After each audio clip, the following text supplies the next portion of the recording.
Isang mapagpalang araw po mga kapatid.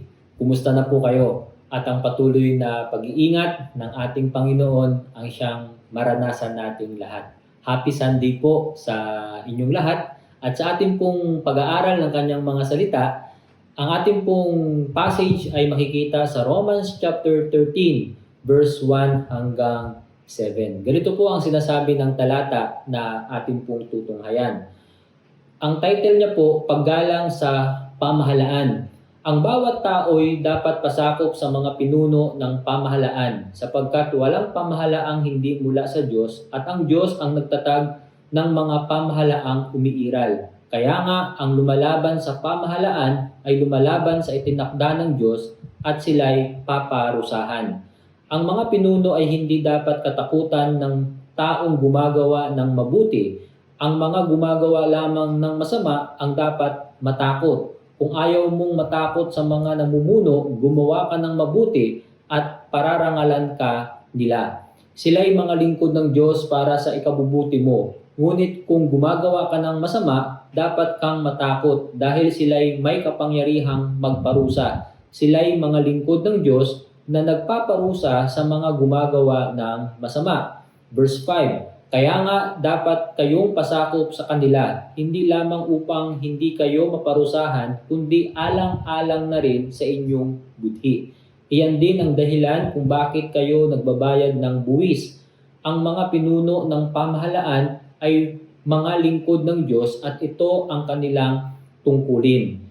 Ibigay ninyo sa bawat isa ang nararapat sa kanya. Magbayad kayo sa mga dapat bayaran at magbigay kayo ng buwis sa dapat buwisan. Igalang ninyo ang dapat igalang at parangalan ninyo ang dapat parangalan. Pagpalain ng Panginoon ang kanyang mga salita, tayo po ay sandali munang manalangin. Ama naming Diyos, marami pong salamat sa araw na ito. Salamat sa inyong kabutihan na kami nga po sa Escape ay muling magkasama-sama upang sasamba sa inyong banal at dakilang pangalan. Panginoon, salamat sa mga awitan, maging sa bawat isa na nakikibahagi at ang aking samot panalangin, patuloy nyo nga pong ihanda ang aming mga puso't isipan, maituon namin ito sa inyo lamang at patuloy nga po ninyo kaming katagpuin, pagpalain at maibigay nga po namin ang aming taus-pusong pasasalamat, pagpupuri at pagsamba sa inyong banal at dakilang pangalan lamang. Kayo lamang po Panginoon ang siyang maluwalhati, patnubayan nyo nga po kami. Ito nga po ang aming panalangin sa pangalan ng aming Panginoong Hesukristo. Amen. Sa ating pong pag-aaral ng kanyang mga salita, ito po yung series natin sa Romans chapter 12 at ngayon naman tayo ay nasa Romans chapter 13. At kung ating pong papansinin, ito yung right relationship leads to right living. Bilang mga Kristiyano, tayo ay kailangan magkaroon ng tamang kaugnayan upang yung ating pamumuhay rin naman ay magiging tama o magiging maayos. At sa napag-aralan natin, makikita natin yung the believer and God. Ito yung doon sa chapter 12 verse 1 and 2, mabilis na review. The believer and the church, napag-aralan natin yan. The believer and the word, noong nakaraang 2 linggo, natalakay po natin. At ngayon naman sa chapter 13, makikita po natin the believer and the government. Ito po yung ating topic sa umaga pong ito. At kung ating pong papansinin, dahil ito ay relationship, ano nga ba ang dapat nating gawin? Yung una, the believer and God, ito yung ating pagsamba, worship. Kaya nga, yung sinasabi doon, offer our bodies as a living sacrifice, holy and acceptable to the Lord. Tapos yung pangalawa, the believer in the church, kailangan tayong magkaisa dahil si Jesus Christ ang head of the church, tayo yung kanyang katawan o body. At ang tinutukoy po na church ay hindi yung building natin, ngunit tayo na magkakapatid na niligtas sa biyaya ng ating Panginoon. At gampanan natin yung ating mga tungkulin, maraming bahagi at kailangan po tayong magkaroon ng pagkakaisa. At yung pangatlo, the believer and the word, ito yung mga unbelievers sa ating paligid, ang kailangan nating ipairal ay yung love, katulad nung napag-aralan natin sa talatang iyan. At ngayon naman, the believer and the government, at ang susing salita, yung salitang submit. Mga kapatid, tingnan natin ito doon sa chapter 13 ng aklat ng Romans. Paano nga ba ang sinasabi sa atin sa ating government? Tingnan po natin ito sa pagpapatuloy ng ating pagtalakay. Ang sabi sa verse 1 ng ating binasa sa English Bible, ganito po ang kanyang winiwika. Everyone must, ano po yung naka-highlight? Submit. Sa Tagalog, ang bawat isa ay kailangang magpasakop. At yung salitang submit o submission, ito po yung pinakasusing salita na ating pong titignan sa ating pong pag-aaral sa umaga pong ito. Everyone must submit to governing authorities, for all authority comes from God. Lahat daw ng kapangyarihan o pamahalaan ay nanggaling sa Diyos, and those in positions of authority have been placed there by God. At ang Diyos ang nagtatag at ang Diyos ang naglagay sa bawat kapangyarihan. Kaya nga kung ating titignan mga kapatid, ang pinaka susing salita ay yung salitang submit o yung submission. May tatlong bagay po sa ating pong pag-aaral sa umaga pong ito. At makikita natin yung katanungan na what, pangalawa, why, at yung pangatlo, yung salitang how. Isa-isahin po natin. Ang una, yung what. Ito yung meaning of submission. Ang sabi po sa pag-aaral, ang Greek word ng submission, hindi ko na isinulat dyan yung hopotasso, kung tawagin nila sa salitang Greek na kung saan na isulat yung ating New Testament, means to put yourself under.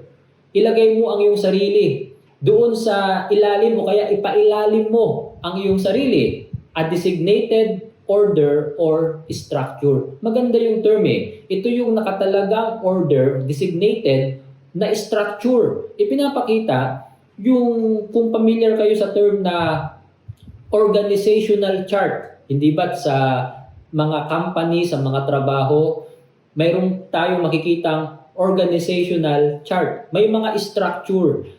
Kung sino yung president o kaya yung CEO, tapos yung mga subordinate hanggang sa yung pinakamataas hanggang sa pinakamababa. Alam kong familiar tayong lahat. Kahit sa school, makikita rin natin na mayroon din namang organizational chart. Ipinapakita ngayon dito na mayroong designated order o kaya structure. Kahit sa ating church, sa SKP, mayroon din po tayong organizational chart. Ipinapakita ngayon dito kung paano yung authority.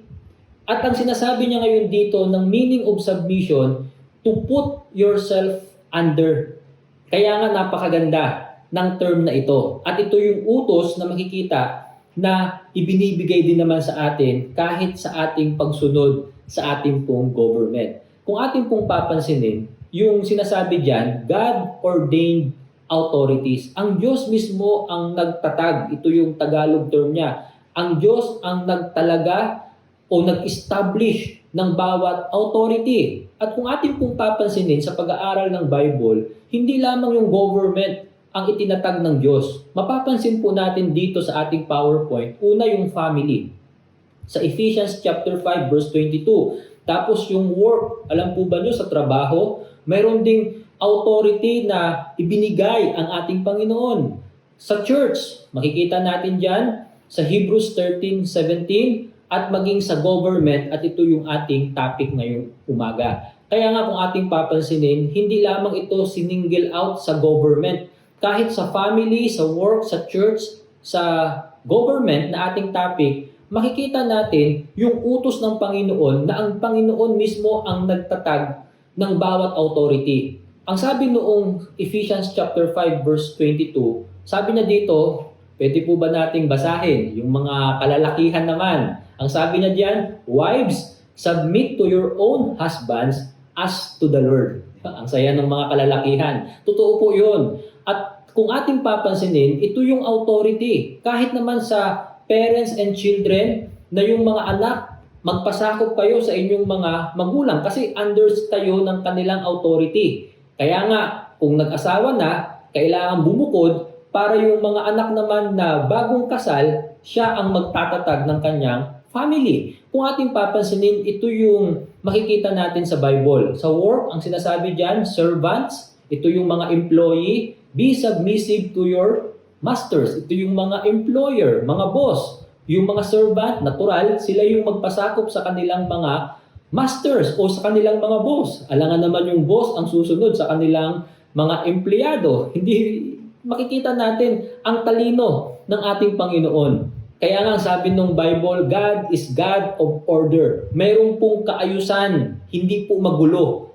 And then ang sinasabi niya rin dito sa church, sa Hebrews 13:17, obey your leaders. Sa ibang salin ng Bible, ito yung tinatawag nilang spiritual leaders. Kaya nga sa church, mayroon tayong elders, di ba? Mayroon tayong pastors. Ipinapakita ngayon dito, may mga leaders talaga na ibinigay ang ating Panginoon. And then submit to them.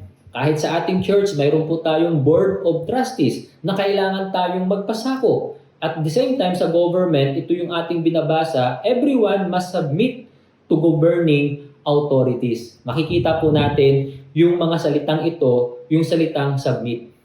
Alam po ba nyo, tinignan ko yan sa Greek Bible, na yung salitang ginamit sa government ay hopotasso, hindi ko na isinulat yung term, ay halos magkakapareho doon sa family, sa work, sa church medyo na iba lang ng konti, pero yung idea ay the same. Yung pagpapasakop o yung pagsunod doon sa nakatataas sa atin.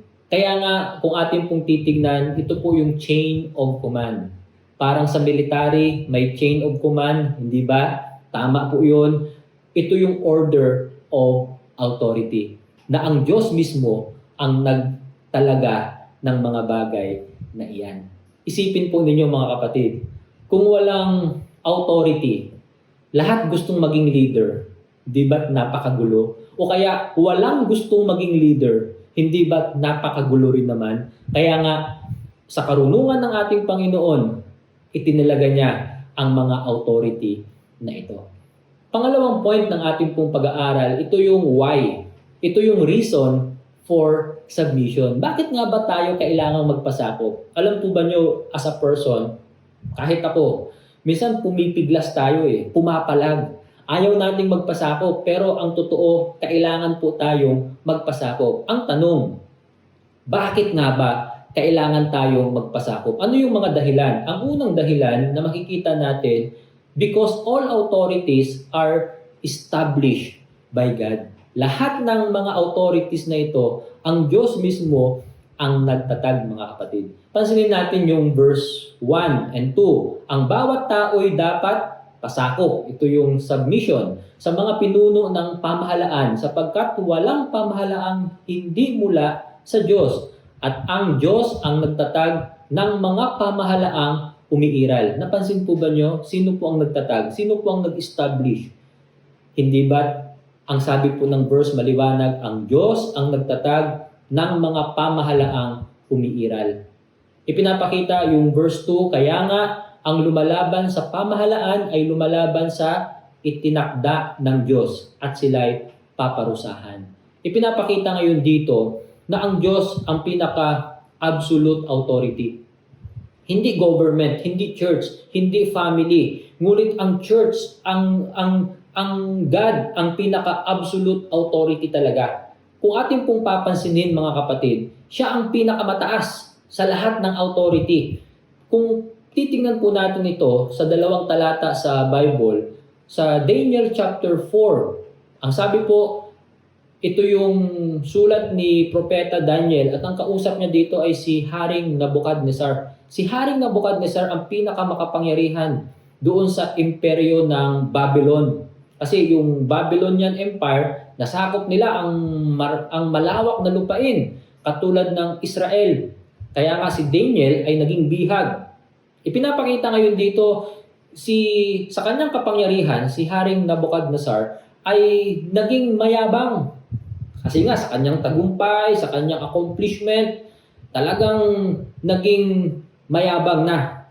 At ang sinabi ni Propeta Daniel sa kanyang panaginip, ito na nga yung interpretation niyan. Maganda kasi kung mabasa sana natin yung lahat. Pero ito na lang yung sabi ng talata, kakain kayo ng damo. Bali, ang sinasabi dito ay si Haring Nabukadnezar na makapangyarihang hari ng imperyo ng Babylon Pero ang sabi ni Daniel, ibababa ka na ng Diyos, ibabagsak ka ng Diyos. Kakain kayo ng damo tulad ng baka sa kaparangan kayo maninirahan at 7 taong parurusahan hanggang sa kilalanin ninyo, pansinin natin yung naka-underline, ang kaharian ng tao'y nasa ilalim ng kapangyarihan ng kataas-taasang Diyos. Gaano mang kapangyarihan ang imperyo o kaya yung isang diktador, sabihin natin strong ang kanyang leadership, kaya niyang pasunurin ng lahat, di ba?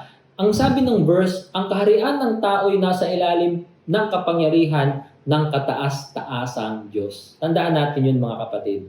Under pa rin ito ng authority ng Diyos. God is the absolute authority. At maibibigay niya ang kahariang ito sa sino mang kanyang naisin. Sa iba't ibang salin dito sa Daniel chapter 4, ang Diyos ang naglalagay ng hari at ang Diyos ang nag-aalis ng hari. Kaya pwedeng palitan ng Panginoon kung gugustuhin ng Panginoon mga kapatid.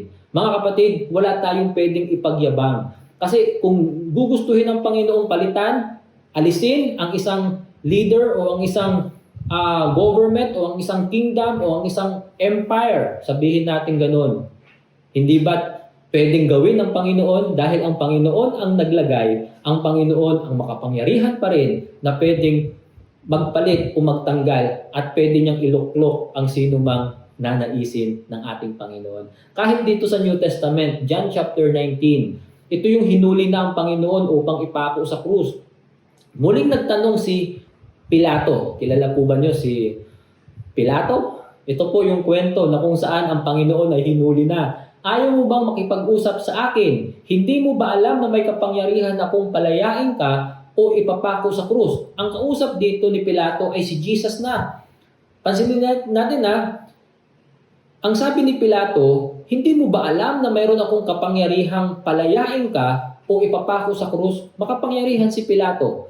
Kasi under sila ng, ito naman ay Roman Empire. Alam ba nyo, ang Roman Empire sa history ay malupit.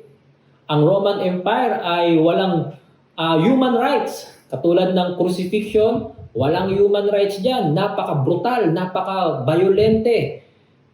Tapos yung leadership nila ay napaka-strong. Kung ating titingnan, binigyan lang ng kapangyarihan itong si Pilato galing sa Roman Empire. Pero ang sabi ni Pilato, mayroon akong kapangyarihan upang palayain ka at upang ipapako ka sa krus. Pero anong sagot ni Jesus?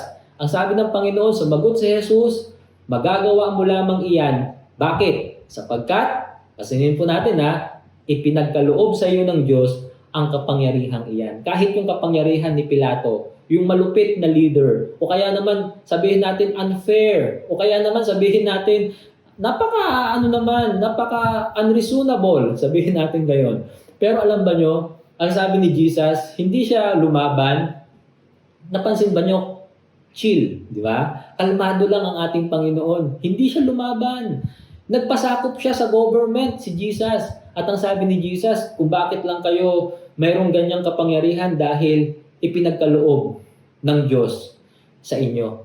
Di ba? Tandaan natin mga kapatid, ito ay ipinahiram lamang ng ating Panginoon. At ang Diyos pa rin ang pinakamakapangyarihan sa lahat. Pangalawang reason, because governing authorities are God's servant, lingkod ng Diyos or agent to implement good and restrain evil. Ano nga bang ibig sabihin noon? Tandaan natin sa term na ginamit dito, sa verse 4 ng Romans chapter 13 pa rin po ito, sila yung mga lingkod ng Diyos, yung naka-underline. Ang government ay lingkod ng Diyos to implement good para sa ikabubuti mo. Yun ang point Pangalawa, yung ginamit na term, ngunit kung gumagawa ka ng masama, dapat kang matakot dahil sila'y may kapangyarihan o authority magparusa. Sila'y mga lingkod ng Diyos. Nabanggit na naman sa verse na yon, na nagpaparusa sa mga gumagawa ng masama. Kaya nga, ito ay agent o lingkod ng Diyos, servant of God, to implement good and restrain evil para magparusa. Kaya nga binigyan sila ng authority. Mga kapatid, ito yung sinasabi ng talata natin. Tapos itutuloy natin, pangatlong reason, because for the sake of our conscience. Yung ating budhi. Pansinin natin yung sumunod na verse sa verse 5. Kaya nga, dapat kayong pasakop sa kanila, hindi lamang upang hindi kayo maparusahan, kundi alang-alang na rin sa inyong budhi. Mga kapatid, ito po yung sinasabi ng talata. Alang-alang na rin sa ating budhi, sa ating konsensya, ang sinasabi ng verse. Bilang mga Kristiyano, tandaan natin nung isinulat itong Romans na ito sa New Testament, sila ay under ng Roman Empire. Katulad ng nabanggit ko, ang Roman Empire ay malupit. Sila ay, kumbaga, unreasonable, unfair, kung ganun ang term. Kasi kung favorite ka nila, siguro marami kang pabor. Pero kung galit sila sa iyo, ay pwede ka nilang ipaligpit. Parang ganun ang term. Pero ang point, ang sinasabi pa rin sa context na ito, pagpapasakop. Dahil tayo ay mga Kristiyano at ang Diyos ang pinaka-authority po natin. Mga kapatid, ang sabi nga sa isang magandang paliwanag na ito, Christians, tayong mga mananampalataya should not be known as rebellious people who promote violence. Sana bilang mga Kristiyano, hindi tayo makilala na, mga Christians yan. Sila yung nangunguna sa kaguluhan, sila yung nangunguna sa mga kung ano-anong mga pangit na bagay na ginagawa. Huwag tayong makilala doon, mga kapatid. But rather, we should be known as peaceful, law-abiding citizens. Hindi ba't napakaganda bilang mga Christian sa mundong ito ay masunurin tayo sa batas dahil nagpapasakop tayo ayon na rin sa kalooban ng ating Panginoon Diyos. Pero ang palaging tanong ay ito. Siguro ang tanong natin sa ating isip, pare-pareho tayo na naiisip, no? Ang sinasabi ay, what if? What if? Paano man, pastor? Ito lang naman siguro ang pinakatanong dito eh. What if the government disobey God's law?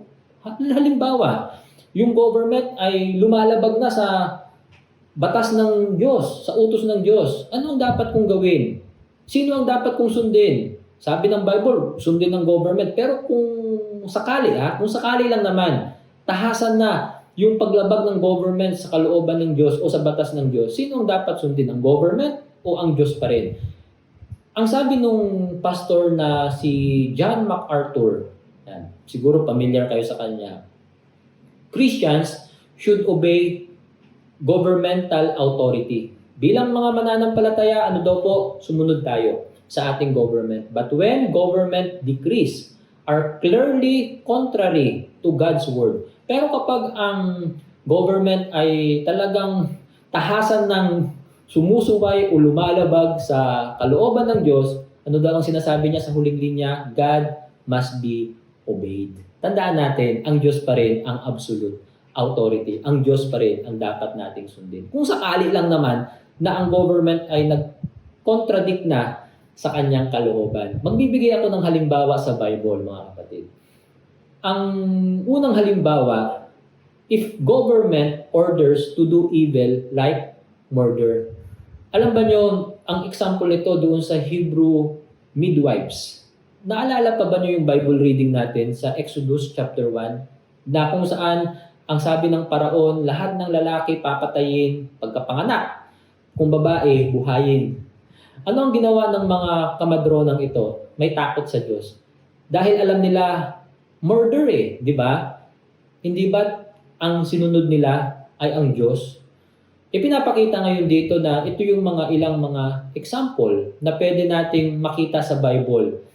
Pangalawang example, hindi ko na masyadong i-explain dahil madali lang naman at ito yung mga Bible references na makikita natin. If government commands to worship other gods, ito yung mga false god katulad ng idols. Kapag sinabi ng government, katulad dito si Haring Nabucodonosor yan, ay sabi niya, nagpagawa siya ng malaking rebultong ginto. Lahat ng mga tao, kapag narinig na niyo yung hudyat, ay sasamba kayo, luluhod kayo. At ang hindi sasamba at luluhod o sino mang susuway sa akin, ay itatapon sa pugon ng apoy. At alam naman natin yung si Shadrach, Meshach at si Abednego. Di ba? Ang sabi nila, ang Diyos ang dapat sambahin. Pero kung ipatatapon nyo kami sa apoy, and then, susunod kami. Hindi pa rin kami susunod sa inyo, sa Diyos kami susunod dahil ang Diyos lamang ang dapat sambahin. Alam na natin yung kwento sa Daniel chapter 3, di ba? Makikita natin yon. At yung isa pa sa New Testament, if government prohibits, pinagbabawal ang preaching of the gospel, yung mga apostol, di ba hinuhuli sila, kinukulong sila, yung iba pinatay katulad ni Esteban, na kung saan dahil sila ay pinipersecute, dahil sa pangalan ng ating Panginoon, anong ginawa nila? Sumunod sila sa ating Panginoon. Dahil ito ay alam nilang ang Diyos ang dapat sundin. Dahil dapat ipangaral ang mabuting balita. Pero hindi sila gumawa ng, hindi sila disrespectful. Maganda yung mga sagot nila. Kumbaga naruroon pa rin yung kanilang maayos na pakikipag-usap. Hindi sila gumagawa ng kaguluhan. At ang sabi nga ni Peter doon sa Acts chapter 5 verse 29, pwede po ba nating basahin ng sabay-sabay? But Peter and the apostles answered, we must obey God rather than men. Mga kapatid, kung sakaling nag-contradict na, ang Diyos ang absolute nating authority. Pero kung sakaling siyempre, mamaya i-explain natin yan, yung mga utos na mga simple lang naman, di ba? Huwag magtapon ng basura kung saan-saan, di ba? Yung mga ganun, natural. Sumunod tayo sa ating government. Sa city ordinance o sa barangay ordinance natin, yung iba't ibang mga batas na kailangan talaga tayong magiging masunurin. Maliban na lamang talaga katulad ng mga ganitong cases na makikita nating example sa Bible. Ito yung mga exemption lang po yan, mga kapatid. Pangatlo, how? Ito yung ways of submission. Paano nga po ba natin maipapakita yung ating pagpapasakop? 4 na bagay. Una, give respect. Yung ating pong paggalang. Igalang po natin ang ating mga leaders. Ang sabi po dito, ibigay ninyo sa bawat isa ang nararapat sa kanya. Tapos sa baba, yung naka-underline na lang, igalang ninyo ang dapat igalang at parangalan ninyo ang dapat parangalan. Igalang po natin sila. Mga kapatid, ito yung makikita natin sa verse. Paano man, Pastor, kung hindi ka galang-galang? Meron akong nakarinig na quotation. Maganda tong kaisipan at ganito ang kanyang sinasabi. Basahin nga po natin uli. We may not respect the person, but we must respect the office. Paano natin itatagalog ito? Meron akong isang narinig na Tagalog. Sabi niya, igalang mo ang uniforme ko. Di ba? Yun naman talaga, no? Igalang natin yung office. Igalang natin yung position. Yung uniforme daw. Yun ang pagkakatagalog na naririnig ko dyan. Di ba? Hindi man yung tao mismo ang kagalang-galang, pero yung office daw niya. Ipakita natin yung respect as a Christian. Pangalawa, obey rules. Ito yung mga batas. Ano ba yung mga batas? Katulad ng traffic rules. Di ba? Kailangan tayong sumunod. Di ba? Mga batas. Mas lalo ngayong pandemic, mayroong mga batas na bago. Yung tinatawag nilang new normal. Di ba? Yung pagsusuot ng mask, yung face shield, ano pa, social distancing, at kung ano pang mga paghuhugas ng kamay, maging sa mga gatherings, di ba, may mga batas tayo ngayon dyan. And then, mga kapatid, obey rules. Para rin naman sa iyong kabubutihan, para sa ating kapakanan iyon. Hindi naman tayo pinipersecute na, bakit wala tayong gathering? Para rin naman sa ating kabutihan yun, dahil yung virus ay pwedeng pagsimulan pa ng makilala tayo na dahil doon sa church gathering na yon ay nagsimula yung pagdami ng COVID-19. Hindi ba pangit na testimony rin naman? Sumusunod tayo hindi dahil tayo ay pinipersecute. Wala akong nakikitang persecution doon. Ang sinasabi lang dyan, health issue po ang mga bagay na ito. Hindi naman tayo pinagbabawalan mag-worship, di ba, sa church natin. Hindi naman bawal mag-worship. Mayroon tayong freedom. Ang ano nga mayroon nga tayong kalayaan na umawit, magpahayag, online. Hindi naman tayo hinuhuli, pero ang point, may mga restriction lang naman dahil sa pandemic. Pero mga kapatid, sundin natin ang mga batas na yan dahil hindi naman yan labag sa kalooban ng ating Panginoon. Pay taxes, kasama po yan sa nabanggit. Ang sabi nga niya rito, magbayad kayo sa mga dapat bayaran at magbigay kayo ng buwis sa dapat buwisan. Alam ba nyo, from Old Testament, meron ng tax. Sa lahat ng government, sa mga iba't ibang bansa, alam ba nyo, sa Europe, sa Amerika, at sa anong mang bansa, meron ba kayong alam na bansa na walang buwis? Sa tingin ko wala eh, 'di ba? Lahat naman mayroon talagang taxes. Sa Old Testament, nabanggit ko nga sa mga Israelites, may mga taxes na talaga 'yan.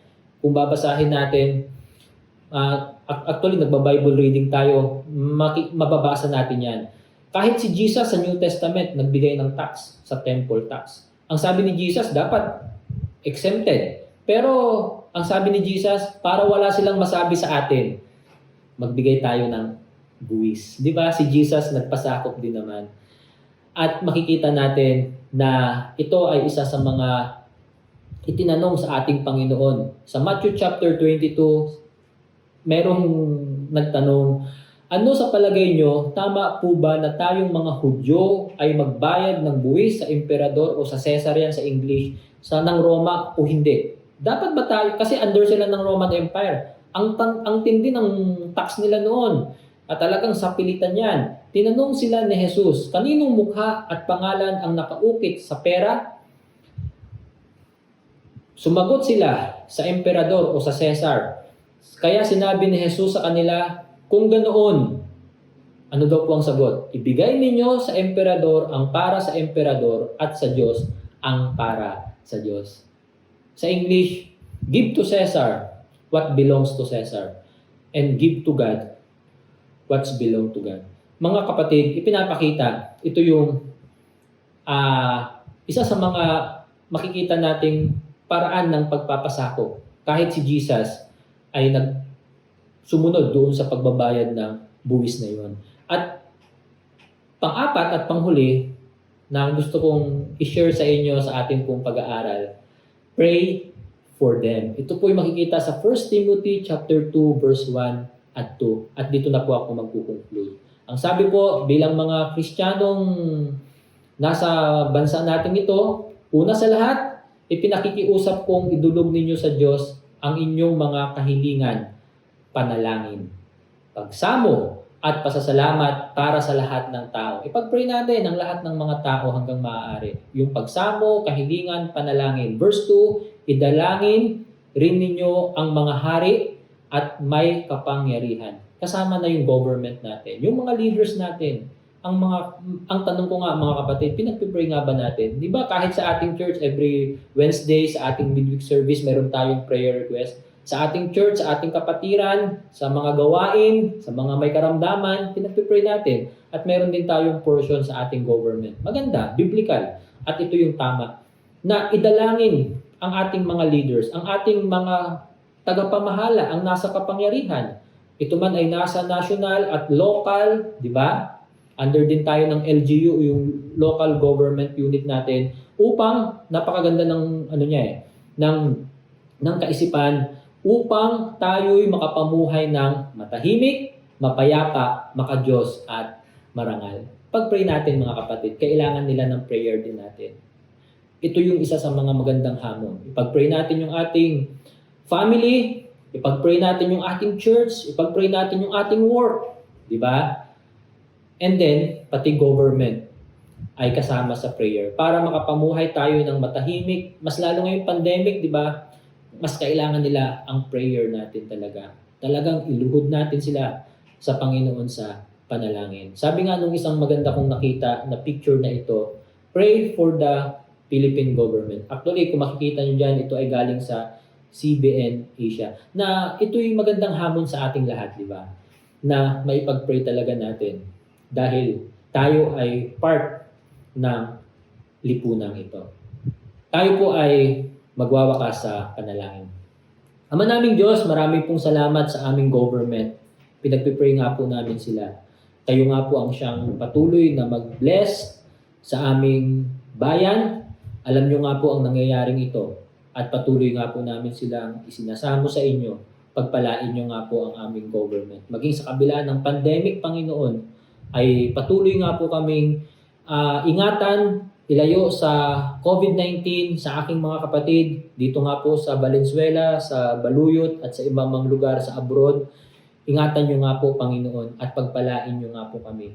At maging sa aming church, Panginoon, sa SKP, i-bless nyo rin po, i-protect at maging sa aming mga leaders. Sa bawat family, pinagpipray ko rin po, sa bawat trabaho, Panginoon, i-bless nyo rin po at sa bawat business. Panginoon, salamat sa araw na ito na kami nga po ay makapag-aral ng iyong mga salita at patuloy nga po kaming nagpapasalamat dahil kayo nga po talaga ang authority. Kayo nga po, Panginoon, ang makapangyarihan na naglalagay at kayo rin po ang makapangyarihan na magpapalit at ang iyong kalooban ang siyang masusunod, Panginoon. Salamat po, ingatan niyo nga po ang bawat isa sa amin.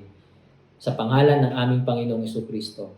Amen. Tanggapin po natin ang benediksyong ito sa kanyang mga salita. Pagpalain kanawa at ingatan ni Yahweh. Kahabagan kanawa niya at subaybayan. Lingapin kanawa niya at bigyan ng kapayapaan simula ngayon at magpakailanpaman. Amen at amen. God bless you all po.